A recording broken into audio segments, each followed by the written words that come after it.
네, 오늘은 창세기 28장 말씀입니다.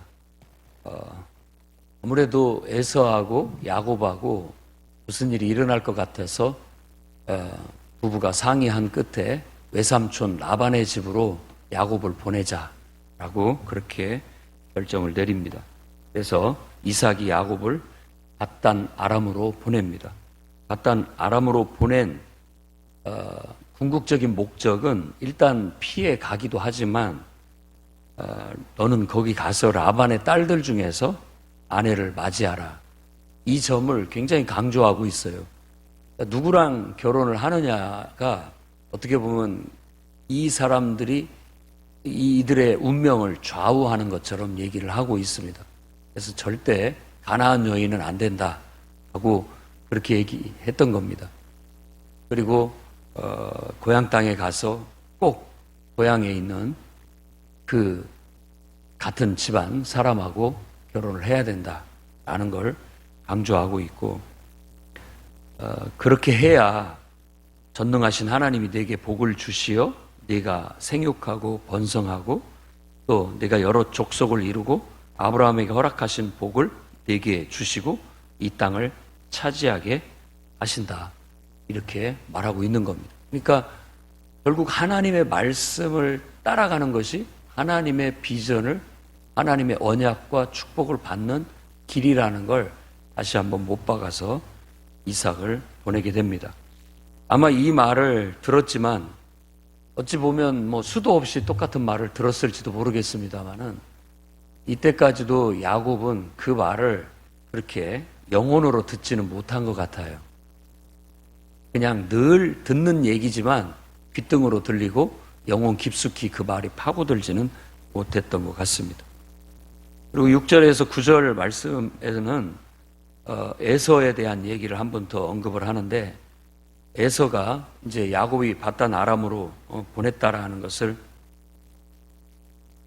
알고 또 거기서 가나안 여인하고 결혼하지 말라는 그런 어떤 당부를 들었다는 걸 알고 그때 내가 가나안 여인하고 혼인을 해서 부모님들이 나를 좀 싫어하시나? 이렇게 생각을 했던 것 같아요. 그래서 그가 선택한 것은 또 이스마엘의 딸 마할렛을 아내로 맞이합니다. 그것은 그 자기 생각으로 부모를 기쁘게 하려는 그런 자구책이었지만 사실 그 모든 것이 하나님의 말씀을 쫓아가는 것은 아니었다고 볼 수 있습니다. 그러니까 성경에서 야곱과 에서를 대비적으로 보여주는데 에서는 항상 제멋대로고 육신적인 판단과 결정을 내리는 사람의 전형으로 나타납니다. 그러나 야곱은 그래도 하나님 말씀을 결국은 쫓아가고 거듭난 사람의 전형으로 묘사를 하고 있어요. 야곱은 이제 홀로 브엘세바에서부터 하란을 향해서 길을 떠납니다. 10절에서 22절에 보면 고향 땅을 떠나서 자기가 가고 싶어서 가는 게 아니에요. 어쩔 수 없이 도망치듯 가는 그 심정, 우리가 그걸 좀 느낄 수 있어야 되겠고, 그냥 뭐 소풍 가듯이 가는 것도 아니고 외갓집 간다고 기쁜 마음으로 가는 것도 아니고 착잡한 마음으로 또 자기 인생이 앞으로 어떻게 될지도 모르는 막막한 그런 막막함으로, 그러니까 두려움으로 착잡한 심정으로 그 길을 떠나고 있는 겁니다. 그런 속에서 이제 한 곳에 들러 밤이 되니까 돌을 베고 베개로 삼고 잠을 청하는 그런 모습을 우리에게 보여줍니다. 어쩌면 이게 우리들의 인생의 모습과 같아요. 인생의 여정을 떠나는데 아무것도 없고 진짜 막막하기만 하고 또 암담하기만 하고 착잡하기만 한 그런 어떤 마음 속에서 우리가 인생이라는 긴 여정을 어떻게 막막한 인생을 떠나곤 합니다. 그리고 돌을 베개로 삼아서 잠이 들었다라는 것은 그만큼 그 여정이 쉽지 않고 편치 않았다라는 걸 보여주는 하나의 것이라고 볼 수 있겠습니다. 근데 그때 바로 꿈속에서 하나님을 만나는 겁니다. 네. 우리 인생이 정말 어둡고 또 착잡하고 막막할 때 우리의 구원의 길은 오직 하나님밖에 없음을 보여준다고 볼 수 있겠어요. 그래서 인생의 여정을 시작하는 두려움과 또 착잡함 속에서 첫날 밤 돌베개를 베고 잠을 청하는데 꿈속에서 하나님이 나타나신 겁니다. 그가 나타나셔서 나는 너의 조부 아브라함의 하나님이다. 이삭의 하나님이다. 이렇게 말씀하시는 거예요. 네가 누워있는 땅을 내가 너와 네 자손에게 주겠다. 네 자손이 땅의 티끌처럼 많아 동서남북으로 퍼져 나갈 것이다. 땅의 모든 족속이 너와 네 자손으로 말미암아 복을 받을 것이다. 앞에서 했던 말이고 앞에서 또 반복적으로 수도 없이 나온 말이죠. 하나님이 아브라함에게 주신 비전, 하나님이 아브라함에게 주신 언약, 밧단 아람으로 떠나 보내면서 이삭이 그에게 복을 빌었던 그 말 그대로였던 것. 근데 그 전까지는 이게 영혼 깊숙이 들어오지 않았는데 지금 이 꿈속에서 하나님이 나타나서 나는 너의 할아버지 아브라함의 하나님이다. 너의 아버지 이삭의 하나님이다. 라고 하면서 내가 네 누워있는 이 땅을 너와 네 자손에게 주겠다라고 말씀하시는 그 말씀은 영혼을 파고드는 말씀이 되는 겁니다. 같이 복음을 듣고 하나님 말씀을 들어도 영혼 속에 파고들지 않을 때는 내 말씀이 아니에요.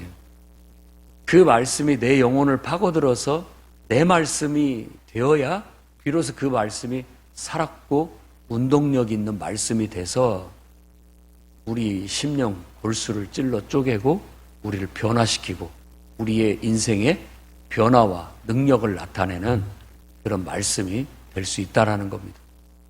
여러분들도 정말 하나님을 진실되게 만나서 사람의 말로 듣지 말고 하나님 말씀으로 들어서 그 말씀이 여러분 영혼 깊숙이 파고들어 그 말씀이 능력이 되고 그 말씀이 살아 움직이는 그런 경험들이 있기를 바랍니다.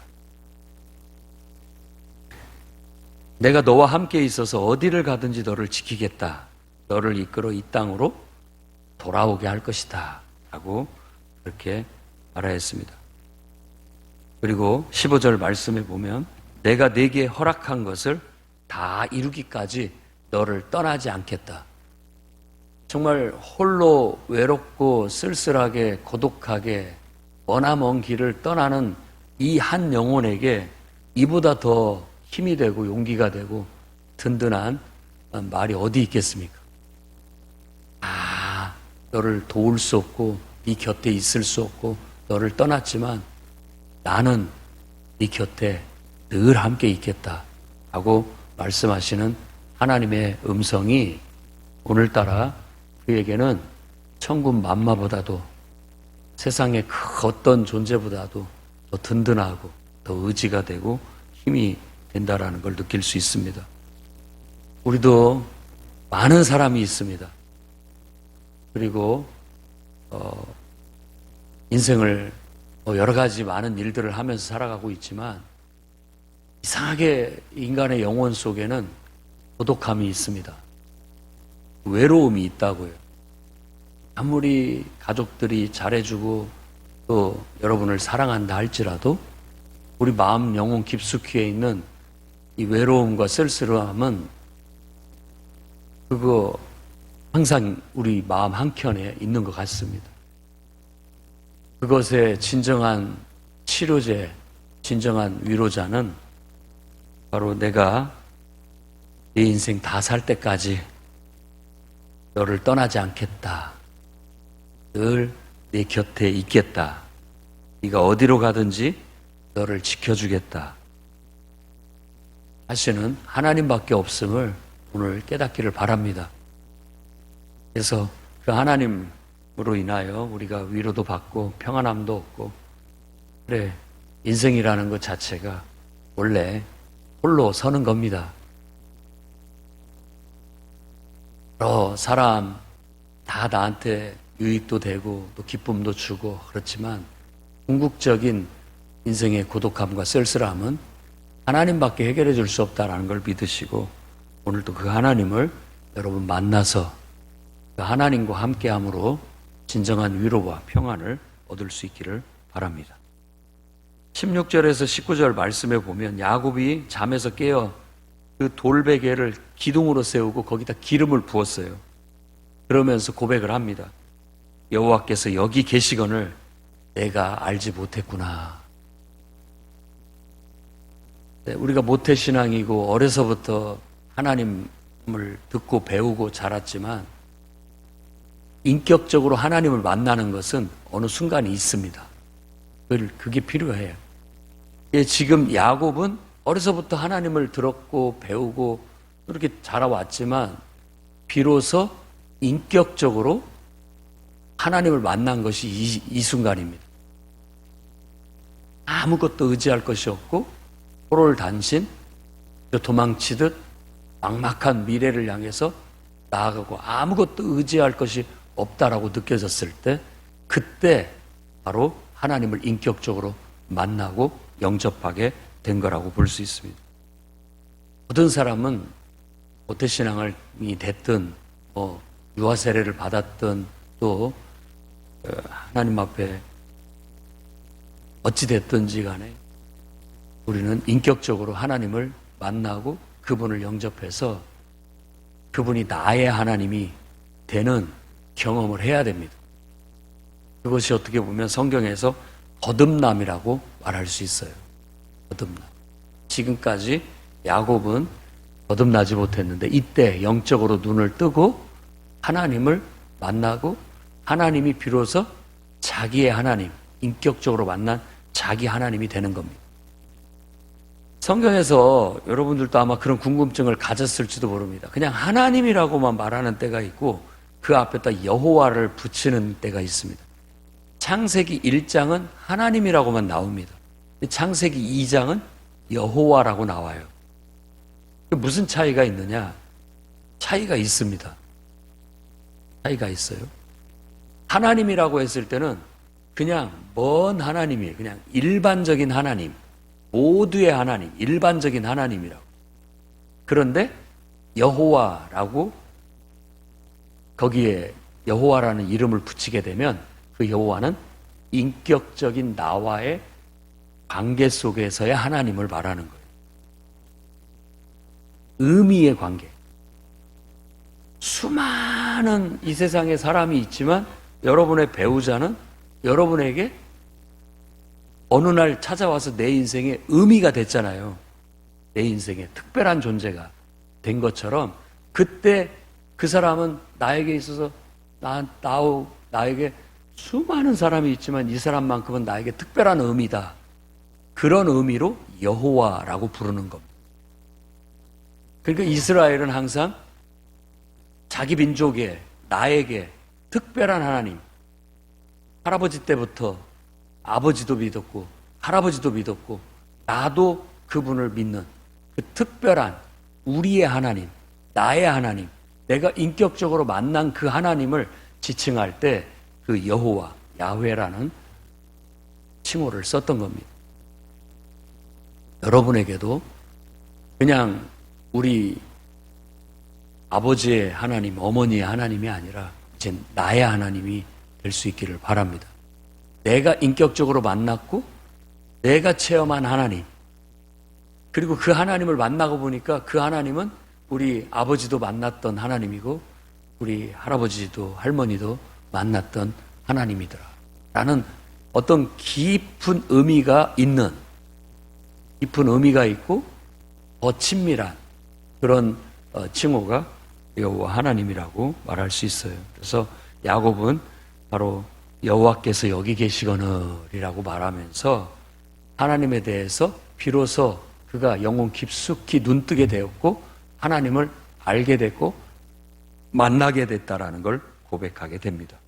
그러면서 이곳이 바로 하나님의 집이다, 하늘의 문이다 라고 해서 하나님의 집이라는 의미로 벳엘이라고 그곳을 명명을 했습니다. 그 전까지 그곳의 이름은 루스였다라고 얘기합니다. 옛날 이름이죠. 근데 그곳을 베델이라고 했다. 자, 하나님의 집 혹은 하늘의 문, 하나님의 집, 하늘의 문인 것처럼 우리가 인격적으로 하나님을 만났을 때 비로소 우리가 영적인 세계에 들어가는 거예요. 이게 영적인 세계로 들어가는 문인 거죠. 여러분들도 예수 그리스도의 복음을 듣고 그분을 내가 인격적으로 나의 구원자로, 내가 섬길 유일한 왕으로 받아들였을 때 바로 여러분이 하늘의 문을 열고 들어가는 겁니다. 지금 하나님의 집으로 내가 쏙 들어가는 거라고. 그런 영적인 의미가 있어요. 그러니 여러분들도 확실하게 영적으로 하나님을 만나 그분을 깨닫고 믿음을 고백하고 정말 영의 세계에 쏙 들어가고 하나님의 세계로 쏙 들어가서 하나님과 동행하는 그런 삶을 살아가시기를 바라고, 아직도 여러분 주위에 교회는 나오고 있지만 아직 그러지 못한, 하나님을 인격적으로 만나지 못한 영혼들 있다면 그들을 위해서 기도하고 아버지처럼 어머니처럼 권면하고 영적으로 그들을 위해서 기도하고 말씀으로 양육해서 그들도 어느 순간 정말 아무도 없는 그 절대 고독 속에서 하나님을 1대1로 만나고 인격적으로 만나서 그 삶 속에 하나님이 쑥 들어와 비로소 하늘의 문이 열리고 영의 문이 열리고 영생의 문이 열리는 그런 경험을 할 수 있도록 이끌어 주시기를 바랍니다. 이 체험 후에 야곱은 하나님 앞에 돌 베개를 기둥으로 삼고 세우고 기름을 부고 하나님 앞에 예배하고 기도하면서 서원을 하게 됩니다. 하나님이 나와 함께 계셔서 내가 가는 이 길에서 나를 지키시고 먹을 것을 주시고 평안히 아버지 집으로 돌아오게 하신다면 여호와께서 나의 하나님이 되실 것입니다. 내가 기둥으로 세운 이 돌이 하나님의 집이 될 것입니다. 하나님께서 내게 주신 모든 것에서 10분의 1을 반드시 하나님께 드리겠습니다. 자, 이것을 조금 더 묵상을 해보면 이제 하나님께 자신의 인생을 의탁하는 겁니다. 내 인생을 이제 하나님께 의탁합니다. 그래서 하나님이 함께 하셔서 내 가는 길을 동행해 주시고 또 하나님 내게 먹을 것을 공급해 주시고 또 평안히 다시 이 아버지 집으로 돌아올 수 있도록 해 주십시오. 라는 자신의 인생을 하나님께 의탁하고 내 인생을 이끌어 주시기를 그런 비는 기도를 드리는 겁니다. 우리는 늘 이 기도를 드리고 살아야 되고 또 기도한 대로 실천하며 살아야 됩니다. 왜냐하면 우리가 하나님을 섬기고 하나님께 내 인생을 맡겨 드렸다라는 것을 늘 망각하고 살기 때문에 그래요. 그런다고 하면서도 또 그게 아니에요. 일순간 하나님을 섬긴다고 하면서 하나님을 섬기는 게 아닌 그런 대로 전락해. 야곱도 그럽니다. 야곱도 이 기도를 드리지만 하나님께 전적으로 맡기지를 못하고 아직 미비해요. 나중에 야복강에서 다시 한번 재헌신을 하고 완전히 거꾸러질 때 그때서 비로소 완성된 그런 믿음을 갖게 돼요. 온전히 하나님께 맡기게 되는 것이죠. 하나님께 맡긴다고 결단은 했으나 이게 쉽게 되지 않는 거. 늘 좌충우돌 실수를 반복하면서 맡긴다고 하면서 하나님 의지한다고 하면서 하나님 섬긴다고 하면서 늘 가만히 보면 어느 순간 하나님하고는 완전히 무관하게 내 욕심대로 하고 있고 내 생각대로 하고 있고 하나님과 아무 상관없이 하고 있고 그런 것들을 보게 되면 또 어려움을 겪게 되고 또 깨닫고 다시 돌아와서 하나님 앞에 재헌신을 하고 또 하나님 내 인생을 주님께 맡겨드립니다. 하나님 내 인생을 이끌어 주십시오. 또 기도하고 서원하게 되는 것이죠. 그런 것들이 늘 반복되지만 날마다 우리 자신을 그렇게 죽이면서 그렇게 하나님 앞에 내가 온전히 바쳐져서 나 하나도 남김없이 완전히 불살라서 완전히 번제로 드리는 것처럼 나 자신을 산 제물로 드릴 때 비로소 우리의 신앙의 성숙함, 완성된 신앙에 도달을 하게 된다라는 걸 잊지 마십시오. 지금 이 신앙의 고백은 야곱이 세운 하나의 기둥에 불과해요. 신앙의 집은 이 기둥 하나로 세워지는 게 아닙니다. 이 기둥 하나가 모이고 모여서 결국 하나님의 집이 지어지는 거예요. 그래서 지금 이 고백 속에는 그런 말들이 담겨져 있는 겁니다. 내가 기둥으로 세운 이 돌이 하나님의 집이 될 것이다 라는 것은 바로 이와 같은 신앙의 고백 하나하나가 쌓이고 쌓여서 결국은 우리가 거룩한 성 예루살렘 하나님의 집을 완성해 가는 거예요. 여러분들은 지금 그 어느 지점에 와 있는 겁니다. 어느 지점에 와 있어요. 토대만 놓고 지지부지 진전하지 못하고 있을 수도 있고요. 또 성벽은 쌓았는데 아직 뚜껑을 덮지 못하는 경우도 있고요. 어느 순간 하나님은 계속해서 우리 인생을 연단하시고 신앙으로 이끄셔서 하나님과 온전히 하나 되게 만들어서 결국 우리를 완성시키려고 하실 겁니다. 여러분이 하나님의 그 선하신 뜻을 분별하고 하나님이 이끄시는 대로 잘 연단받아서 성숙한 신앙으로 완성될 수 있기를 바랍니다. 어느 순간에 내가 순종해내지 못하고 그 어떤 것을 극복해내지 못하면 항상 그 부분에서 싸우면 무너지고 하는 걸 반복하는 경우도 있습니다. 그걸 극복해내야 올라가는 겁니다. 근데 저를 봐도 그렇고 여러 사람의 신앙을 지도하면서 이렇게 관찰을 해봐도 그런 모습들이 늘 보입니다.